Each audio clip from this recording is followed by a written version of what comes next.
प्रवाह कार्यपुस्तिका गणित कक्षा 6 एवं 7 में आज की इस क्लास में हम सीखेंगे ओसीआर आधारित आधार रेखा मूल्यांकन भाग 1।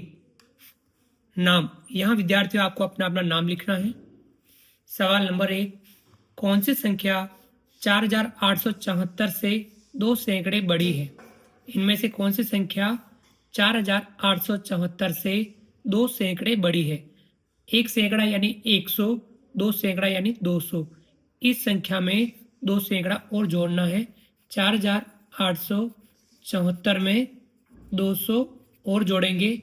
4 का 4, 7 का 7, 8 और 2 10 का 0 हासिल लगा 1, 4 और 1 5, 5074। ये रही 5074। ये अपना सही उत्तर होगा 5074। सवाल नंबर 2, इसमें 2007 को अंकों में कैसे लिखा जाएगा? इनमें से 2007 कौन सा है? ये रहा 2007। इस पर हम सही का निशान लगाएंगे।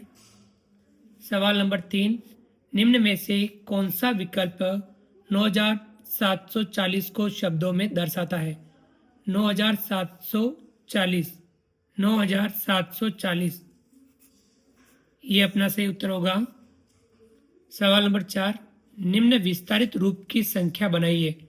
ये विस्तारित रूप लिखा हुआ है, इसकी संख्या बनानी है। 80,000 प्लस 3,000 प्लस 20 प्लस 9 यानी 83,029। 83,029 ये रहा 83,029।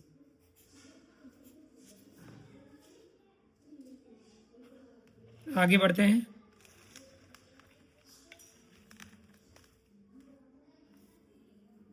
सवाल नंबर 5, 518 भाग देना है 4 का, भागफल और शेषफल कितना आएगा? तो यहाँ 518 में 4 का भाग देना है। 4 एकम 4, 5 में से 4 घटाएंगे 1, ऊपर से 1 उतारेंगे 11, 4 दूनी 8, 11 में से 8 घटाएंगे 3, ऊपर से 8 उतारेंगे 38, 4 नम 36, 38 में 36 घटाएंगे 2, तो शेषफल 2 और भागफल कितना आएगा? 129।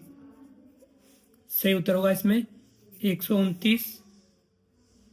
सवाल नंबर 6, नीचे दिए गए संख्या वाक्य को देखें। 120 गुणा 40 बराबर 20 गुणा कितना? तो यहाँ 120 का 40 से गुणा करने पर कितना आएगा? तो उसके लिए आप क्या कर सकते हैं, 20 का भाग इसमें देकर ज्ञात कर सकते हैं। तो यहाँ 120 गुणा 40, 20 को पक्षांतर करेंगे इधर भाग में 20, 0 0 कट जाएगा, 2 दूनी 4, 12 दूना 24 और 0 240। तो सही उत्तर क्या होगा इसमें? 240। सवाल नंबर 7, निम्नलिखित में से कौन सा विकल्प नीचे दी गई संख्या रेखा पर बिंदु P का मान हो सकता है? बिंदु P का मान, तो यहाँ आप देखेंगे 0 1 2 3, तो P का मान 2 और 3 के बीच में यानी 2 से ज़्यादा है, 3 से कम है। ये संख्या 9/12। यदि हर बड़ा हो तो वो संख्या 1 से छोटी होती है। ये संख्या नहीं हो सकती है। 2 सही 1/3, तो यह देख सकते हो 2 सही 1/4 और 2 सही 1/5। तो यह 2 और 3 के बीच में कितने भाग कर रखे? 1 2 3 4, 4 भाग कर रखा है। तो पहला भाग है 1/4 यानी 2 सही 1/4। सही उत्तर होगा 2 सही 1/4। सवाल नंबर 8, 747 में 4 का भाग देने पर भागफल और शेषफल क्या होगा? देख सकते हैं 747 में 4 का भाग दे देना है अपने को। 747 में 4 का भाग देना है। 4 एकम 4, 7 में से 4 घटाएंगे 3, ऊपर से 4 उतारेंगे 34, 4 उल्टा 32, 34 32 घटाएंगे 2, ऊपर से उतारेंगे 7 27, 4 छंग 24, बचेगा 3। तो भागफल आया 186 शेषफल 3, तो भागफल 186 शेषफल 3, ये इसका उत्तर सही होगा।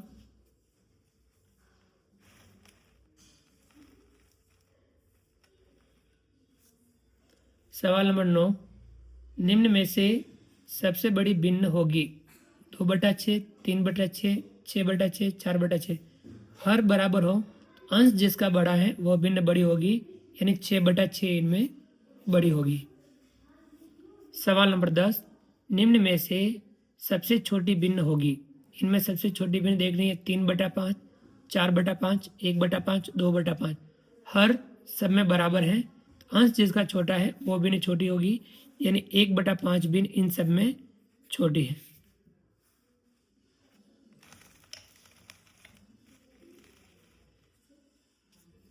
सवाल नंबर 11, निम्न में से शून्य कोने व शून्य किनारे वाली आकृति को पहचाने।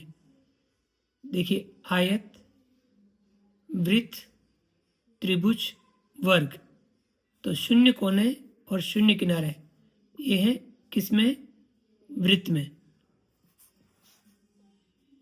सवाल नंबर 12, 18 लोगों के एक परिवार में 9 लोग आम खाते हैं और बाकी के लोग नहीं खाते। परिवार में कितने लोग आम नहीं खाते? 18 लोगों के परिवार में 9 लोग आम खाते हैं और बाकी कितने बचे? 18 में से 9 घटा देंगे तो 9, तो ये 9 लोग आम नहीं खाते। सवाल नंबर 13, सोनू 11 डिब्बों में 212 चूड़ियाँ रखना चाहता है। अगर वह हर डिब्बे में बराबर चूड़ियाँ रखता है तो कितनी चूड़ियाँ डिब्बों के बाहर बच जाएगी? 11 डिब्बों में 212 चूड़ियाँ रखना चाहता है और बराबर रखना चाहता है, तो 11 का भाग दे देना है, जो शेषफल आएगा वह चूड़ियाँ बच जाएगी। तो यानी किसमें? 212 में भाग देना है 11 का। 11 एकम 11, 21 में से 11 घटाएंगे 10, 2 उतारेंगे 102, 11 99, 102 में से 99 घटाएंगे बचेगा 3, तो कितनी चूड़ियाँ बच जाएगी? 3।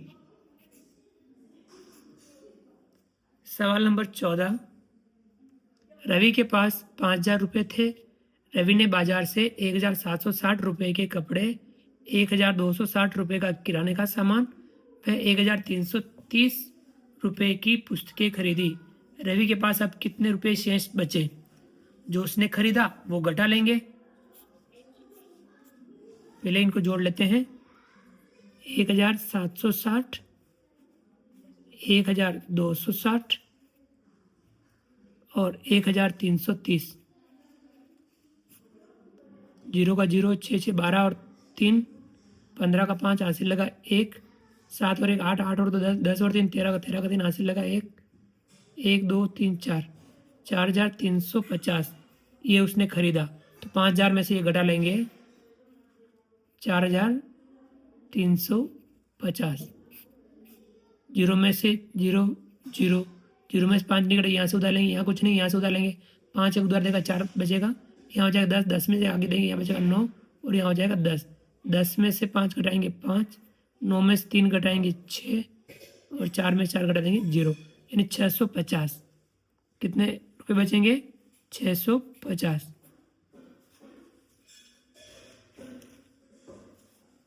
सवाल नंबर 15, सना के पास 1,000 रुपये हैं। वह 2 किताबें खरीदती है। प्रत्येक किताब की कीमत 125 रुपये है। वह 450 रुपये अपने पिता के लिए एक कमीज खरीदने में खर्च करती है। अब सना के पास कितने रुपए बचे? 125 रुपये की 2 किताबें खरीदी तो कितने हो गए? 250 और 450 का कमीज खरीदा। जोड़ लेंगे, 0 का 0, 5 और 5 10 का 0 हासिल लगा 1, 4 2 6 और 1 7, 700 रुपये उसने खर्च कर लिए 1,000 रुपये में से। तो कितने बचेंगे? 300 रुपये।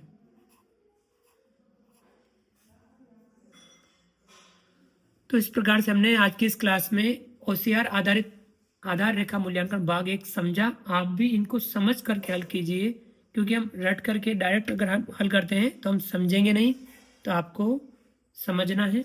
उम्मीद करता हूँ वीडियो पसंद आया होगा। वीडियो को लाइक कीजिए, चैनल को सब्सक्राइब कीजिए और अधिक से अधिक साथियों तक वीडियो शेयर जरूर कीजिए। मिलते हैं अगली क्लास में नए वीडियो नए कंटेंट के साथ में। तब तक के लिए थैंक यू, धन्यवाद, जय हिंद, जय भारत। आपका दिन शुभ रहे। Thank you.